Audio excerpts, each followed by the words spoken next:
지금부터 내가 할 얘긴 숫자 9에 관한 얘기야. 믿기지 않지만 다신 얘기 안 하니까 집중해서 잘 들어. 우선 우리 집 가계도를 설명할게. 외할아버지께선 내가 태어나기도 전에 돌아가셨어. 술 때문에 간암으로 돌아가셨다고 알고 있어. 그리고 외할머닌 내가 15이 되던 해에 돌아가셨대. 외할머니의 임종은 보지 못했어. 부모님이 일찍이 이혼하셔서 따로 떨어져 지냈었거든. 내가 엄마를 다시 찾은 건 17대니까 그분의 사망 소식을 못 들은 건 당연했어. 하지만 외할아버지는 사진을 봐야 알지만 외할머니의 얼굴은 내 기억 속에 있어. 어릴 때 자주 놀러 갔었으니까. 그럼 진짜 이야기를 시작할게. 때는 내가 정확히 19, 그때였어. 그러니까 연수로 6년 전 일이지. 그때 난 학교를 자퇴하고 일을 하고 있었어. 주유소, 그리고 누나 따라서 미용실, 고깃집, 안 해본 일이 없었지. 당시 난 고시원에서 따로 살았어. 왜냐면 새엄마가 너무 싫었거든. 영화나 드라마, 혹은 동화 속에 등장하는 계모처럼 아빠 없을 때만 구박하는 그런 흔한 계모는 아니었고, 아빠가 있건 없건 그냥 자기 마음에 안 들면 무조건 혼내는 사람이었어. 근데 아빠는 아무런 말도 안 했지. 그걸 참다 폭발한 누난 진작 독립을 해서 혼자 살고 있었고, 나 또한 어차피 학교도 그만두고 일을 하던 상황이었으니까 내 마음대로 나가 살겠다고 무작정 고시원에 들어갔어. 그래도 집에서 사는 것보단 편했어. 적어도 나한테 뭐라 할 사람은 없었으니까. 그렇게 고시원에서의 생활을 즐기고 있던 어느 날, 잠을 자는데 꿈을 하나 꾸게 됐어. 배경은 외할머니 댁이었는데 외할머니가 옥상에서 고추를 널고 계시더라고. 아주 빨갛게 익은 고추였어. 그게 어찌나 붉던지 꼭 피를 먹인 것만 같더라고. 아, 그리고 이건 참고로 별개의 이야기인데, 내가 태어나기 하루 전날인 1992년 9월 11일 낮, 그때 당시 추석 당일이었어. 외할머니께서 옥상에 있는 장독에서 된장을 퍼오시겠다고 옥상으로 올라가셨다가 떨어지시는 바람에 허리를 다치셨다고 해. 머리까지 다치신 건지 구급차에 실려가는 와중에도 계속 놀러 가자 라는 말을 반복하셨다고 해. 그래서 외할머니는 3층에 입원을 하셨는데, 하필이면 9월 11일에서 12일로 넘어가는 새벽 1시경 내가 태어나는 바람에 엄만 4층에서 수술을 받으셨대. 그로 인해 아버진 3층과 4층을 수시로 왔다 갔다 하느라 꽤나 고생을 하셨다고 하시더라고. 이 이야기를 꺼낸 이유는 꿈에서 할머니가 다치셨다는 문제의 옥상에 나와서야. 난 멀찌감치 서서 할머니가 고추를 넣는 모습만 지켜보고 있었는데, 외할머니께선 상당히 불편하신 표정으로 그 시뻘건 고추를 딱 9개만 널어 놓으시더라고. 그리고선 뒷짐을 지고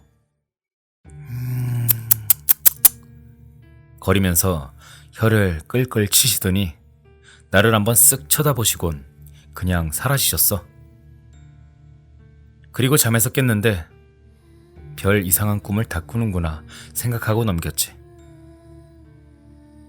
그래서 엄마한테 전화를 걸어 난 꿈 이야기를 꺼냈어.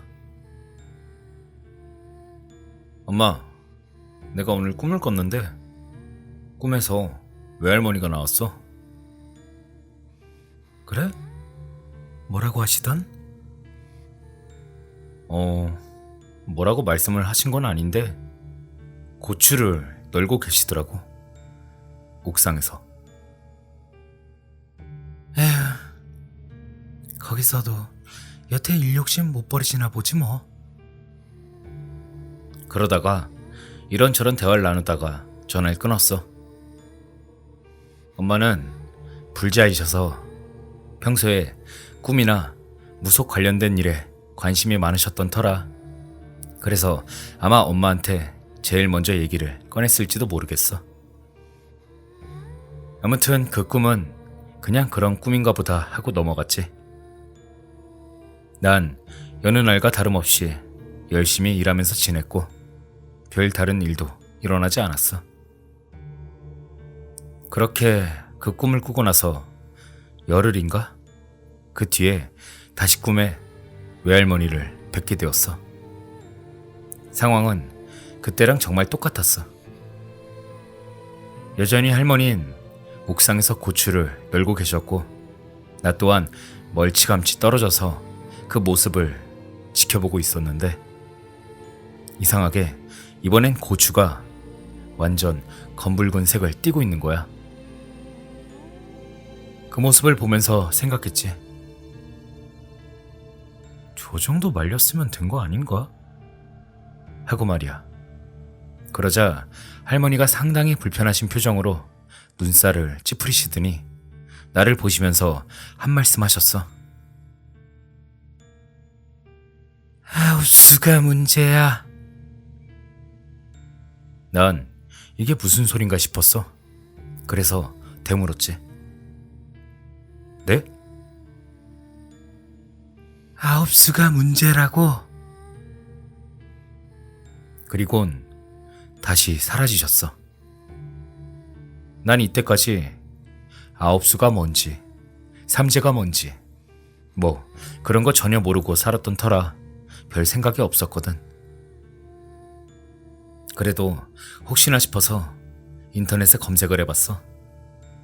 그랬더니 숫자 9가 들어가는 나이가 되면 결혼이나 이사를 꺼린다고 사전에 나와 있더라고. 뭐 대충 안 좋은 거구나 싶었지만 난 이해가 되지 않았어. 근데 뭐 때문에 할머니가 나오신 걸까? 그렇게 생각을 했지. 그러다가 자꾸만 이상한 생각이 들어서 엄마한테 다시 전화했어. 엄마, 오늘 또 할머니가 꿈에 나왔는데 나보고 아홉수가 문제래. 그러자 엄마는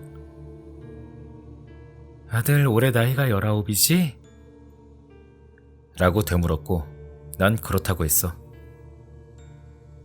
그랬더니 엄마가 아무래도 좀 이상하다면서 나랑 같이 엄마가 아는 이모댁에 좀 같이 가자고 하는 거야. 근데 난 솔직히 이런 거 되게 좋아했어.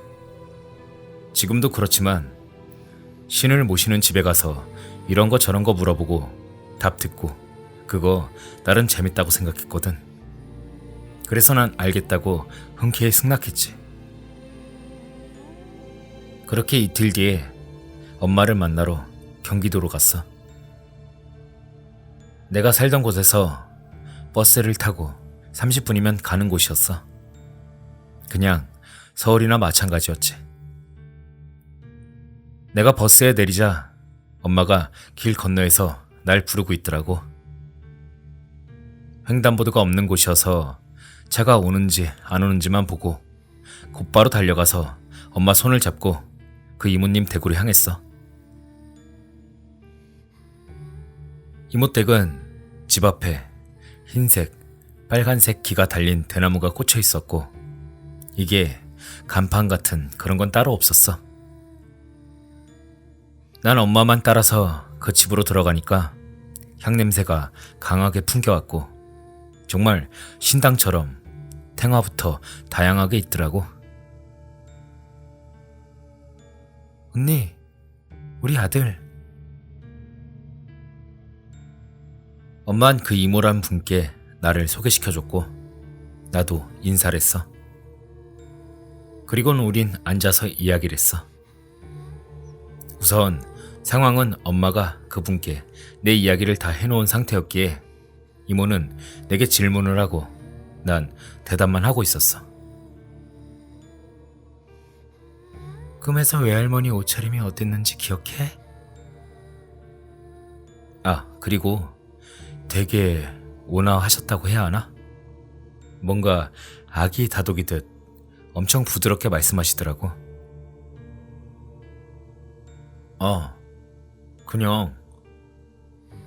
그냥 할머니들 옷차림처럼 몸빼에다가 목이 드러난 옷?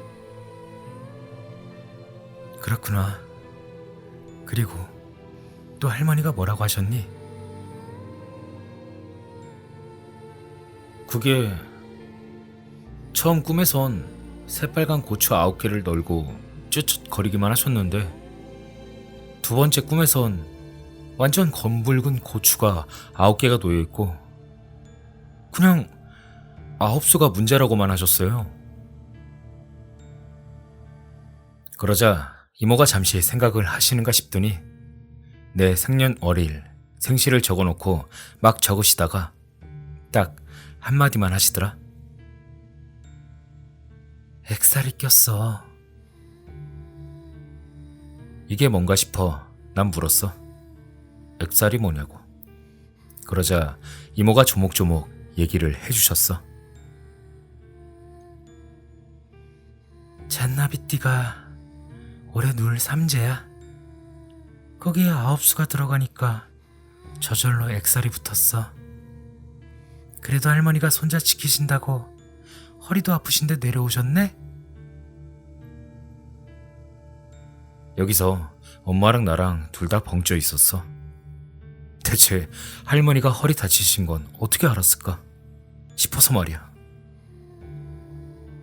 나중에 볼일 다 보고 거기서 나왔을 때 엄마한테 물어봤지만 엄마도 그 이모한테 할머니 허리 다치셨다는 등 사소한 얘기는 안 하셨다고 하시더라고. 아무튼 이모는 거기서 더 이상 아무런 말씀을 안 하시더니 부적을 하나 써주시면서 말씀하셨어. 지갑에 넣고 다니든지 옷에 붙여서 다니든지 어디 들고 다니지 말고 너 외에 절대 아무도 모르는 곳에 놓고 너도 부적을 거기에 놓았다는 사실을 잊어야 돼. 올해가 끝날 때까지. 할 수 있지?